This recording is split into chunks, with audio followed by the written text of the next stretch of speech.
नमस्कार दोस्तों, बहुत बहुत स्वागत करता हूँ आप सभी का फिर से एक नए वीडियो के साथ। तो दोस्तों, आज के इस वीडियो में मैं चर्चा करने वाला हूँ उन छोटी कंपनियों के बारे में जिनमें अ, हमें एक अच्छी वैल्यूएशन देखने को मिलता है, क्योंकि पिछले एक महीने के अंदर सारी कंपनियां लगभग जो कि small cap mid cap category की कंपनियों में काफ़ी ज़्यादा तेज़ी देखने को मिला है और उनकी वैल्यूएशन काफ़ी बढ़ भी गया है। और तो लगभग अभी फिलहाल इन्वेस्टमेंट के लिए किन स्टॉक्स में हमें अपॉर्चुनिटी देखने को मिलते हैं, तो उन चार कंपनियों के बारे में, स्मॉल कैप कैटेगरी की कंपनियों के बारे में मैं चर्चा करूंगा आज के इस वीडियो में। तो वीडियो के एंड तक बने रहिए ताकि कोई भी इंफॉर्मेशन आपसे मिस ना हो जाए। तो दोस्तों, अगर आप चैनल पे नए हैं तो चैनल को सब्सक्राइब कर लें। अगर आपको हमारी वीडियो अच्छी लगती है तो अपने फ्रेंड्स और फैमिली मेम्बर के साथ वीडियो को शेयर भी जरूर करें। तो दोस्तों, वीडियो को स्टार्ट करते हैं।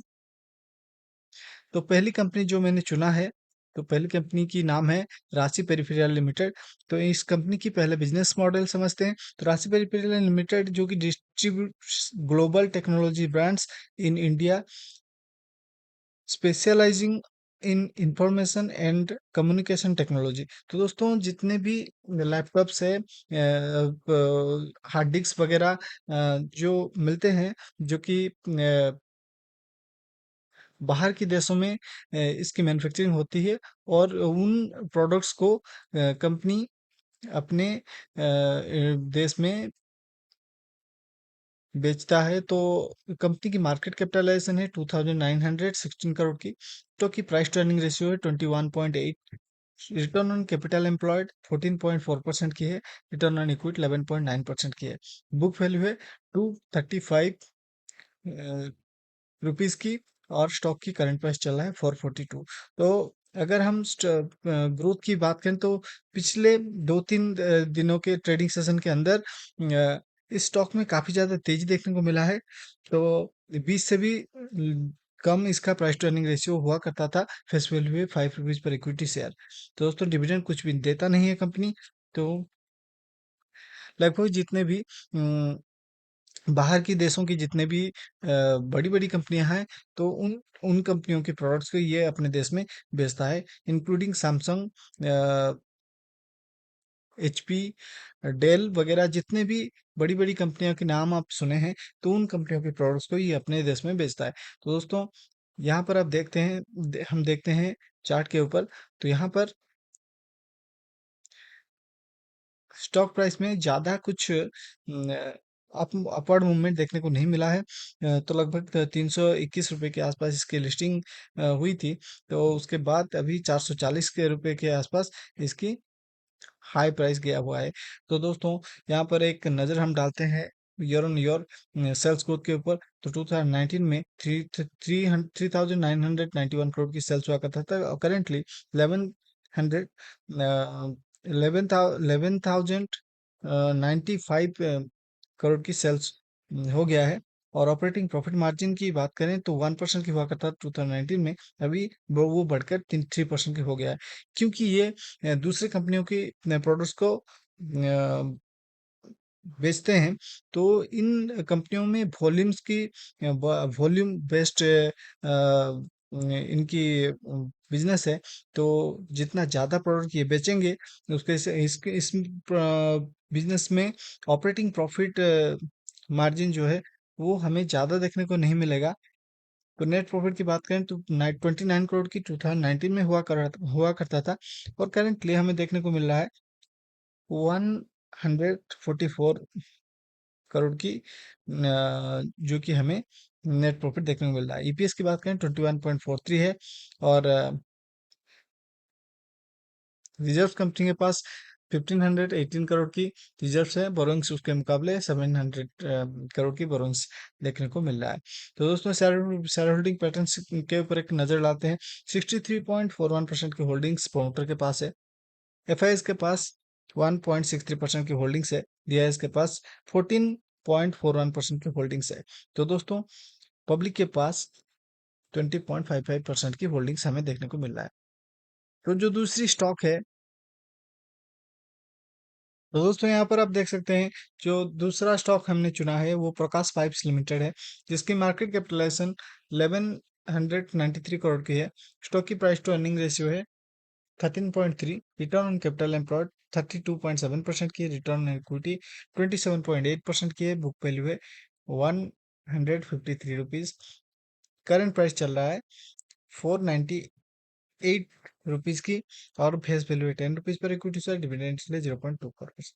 तो इसके बिजनेस के बारे में चर्चा करते हैं।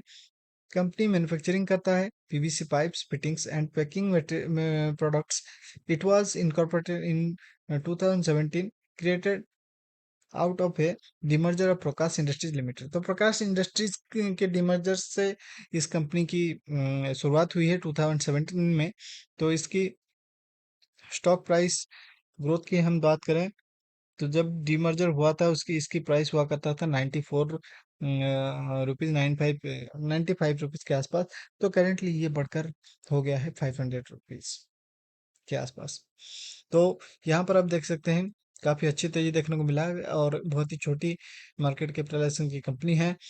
तो सेल्स 2019 में 341 करोड़ की हुआ करता था, करेंटली बढ़कर 669 करोड़ की हो गया है। ऑपरेटिंग प्रॉफिट मार्जिन जो कि 11% की हुआ करता था, अभी बढ़कर 16% की हो गया है। नेट प्रॉफिट जो कि 29 करोड़ की हुआ करता था, अभी बढ़कर 90 करोड़ की हो गया है। ईपीएस की बात करें तो ईपीएस करेंटली 37.48 की ईपीएस हमें देखने को मिला, जो कि पिछले साल 29.81% की ईपीएस हुआ करता था। तो काफी अच्छी जंप हमें ईपीएस में देखने को मिल रहा है। और कंपनी की सेल्स ग्रोथ पिछले 3 सालों में 12% की, पिछले 5 साल में 14% की, प्रॉफिट ग्रोथ पिछले 3 सालों की 36% के हिसाब से देखने को मिल रहा है।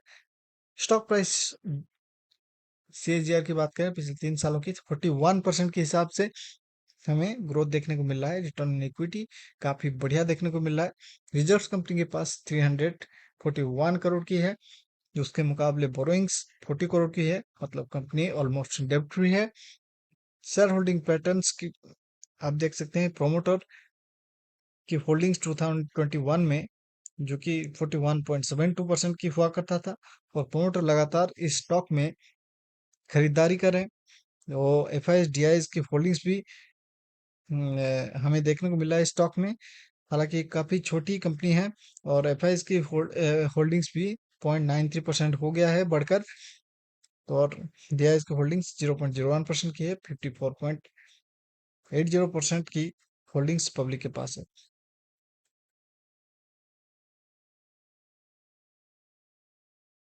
तो दोस्तों यहाँ पर आपके सामने तीसरी कंपनी है जो कि क्रेडो ब्रांड्स मार्केटिंग लिमिटेड।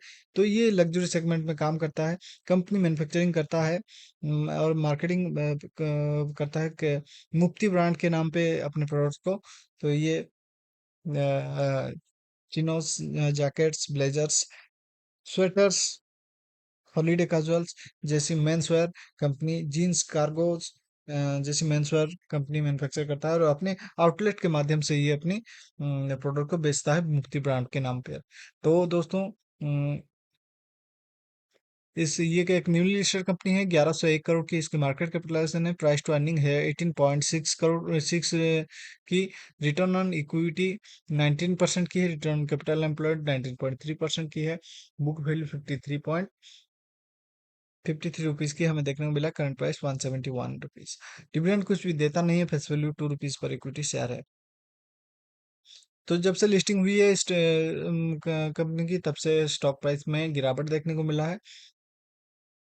तो 1,500 करोड़ के आसपास इसकी मार्केट कैपिटलाइजेशन हुआ करता था, अभी 1,100 करोड़ के आसपास है। तो सेल्स 2019 में 395 करोड़ की हुआ करता था, बढ़कर अभी 567 करोड़ की हो गया है। ऑपरेटिंग प्रॉफिट मार्जिन जो कि 9% की हुआ करता 2019 में, और वो बढ़कर 28% अभी हो गया है। नेट प्रॉफिट 17 करोड़ की हुआ करता था, वो बढ़कर 59 करोड़ की हो गया है, जो कि पिछले साल के मुकाबले थोड़ा कम देखने को मिला है, जो कि पिछले साल 77 करोड़ की हुआ करता था।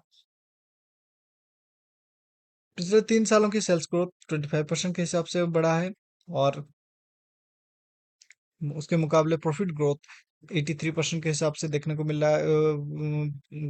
देखने को मिल रहा है। रिटर्न ऑन इक्विटी काफी बेहतरीन है। तो जैसे कि ये कंपनी जिस सेगमेंट में वो काम करता है, वो उस तरह की कंपनियों में हम अगर निवेश करते हैं, वो अनऑर्गेनाइज्ड सेक्टर जो कि ऑर्गेनाइज्ड प्लेयर के हाथ में आ रहा है, तो इस कंपनी को आप कंसिडर कर सकते हैं।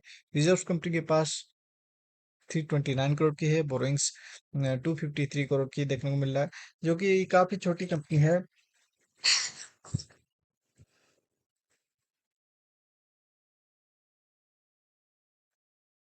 प्रोमोटर के पास 55.24% की होल्डिंग्स है। एफ आई एस के पास 2.70% की होल्डिंग्स है। डी आई एस के पास 8.45% की होल्डिंग्स है। और पब्लिक के पास 33.58% की होल्डिंग्स हमें देखने को मिल रहा है।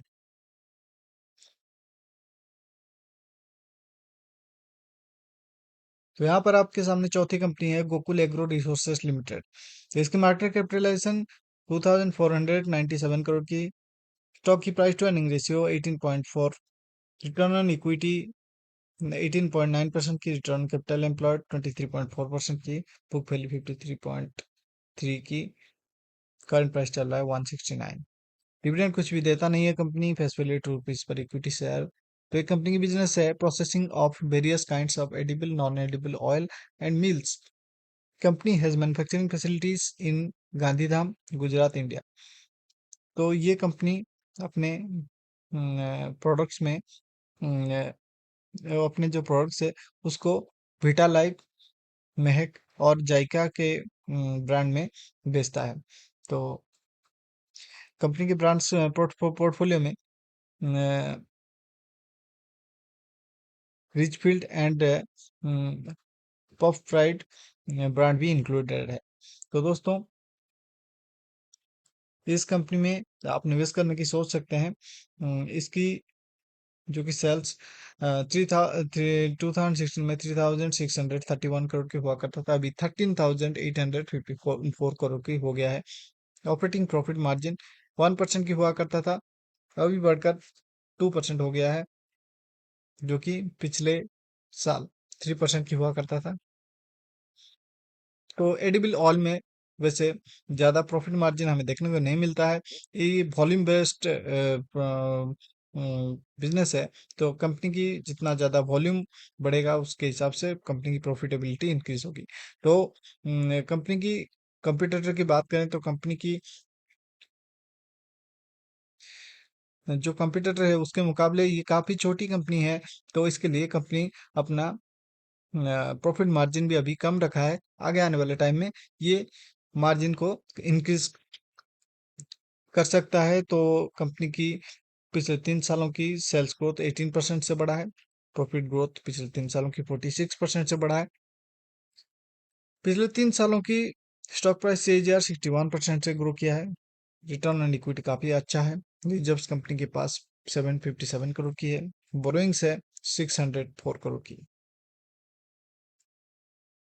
शेयर होल्डिंग पैटर्न में हम देखें तो कंपनी की प्रमोटर लगातार अपने होल्डिंग्स को बढ़ा रहे हैं। 73.67% की होल्डिंग्स प्रमोटर के पास है। एफ के पास 0.82% की होल्डिंग्स है। तो एफ भी इस कंपनी में होल्डिंग्स बढ़ा रहे हैं।